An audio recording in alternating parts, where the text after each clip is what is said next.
I want to come back to something the Greens Leader Adam Bandt said today, something I interpreted as a threat or even incitement to bullying, law breaking. It's this. The more new coal and gas projects that Labor opens, the more civil disobedience there's going to be.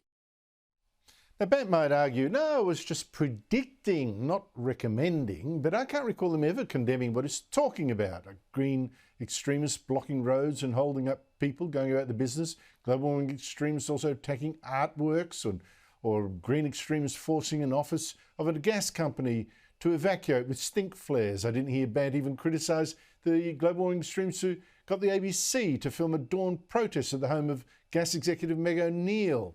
Joining me is the panel, Sky News presenter James McPherson of The Late Debate here on Sky at 10 p.m, and commentator Evelyn Rae. James, your take on Adam Bandt's threat or prediction or whatever you would call it? Well, Andrew, it wasn't a prediction and it was far more than a threat.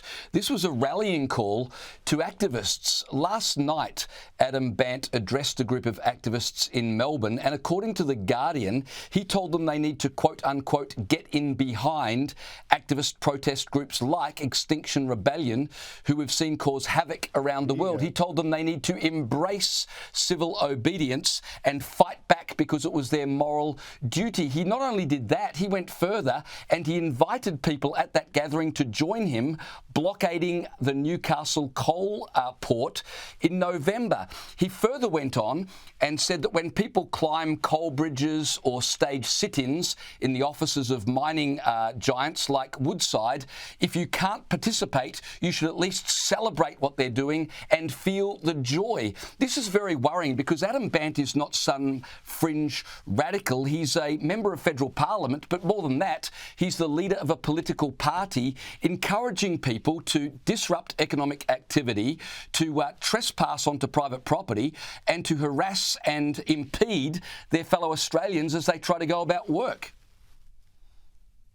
Evelyn Rae, this is not free speech or anything like that, is it? This is bullying. Yeah, I actually do think it sounds a little bit like a threat. He's almost telling us what we can expect. And I agree with James that it is a rally call.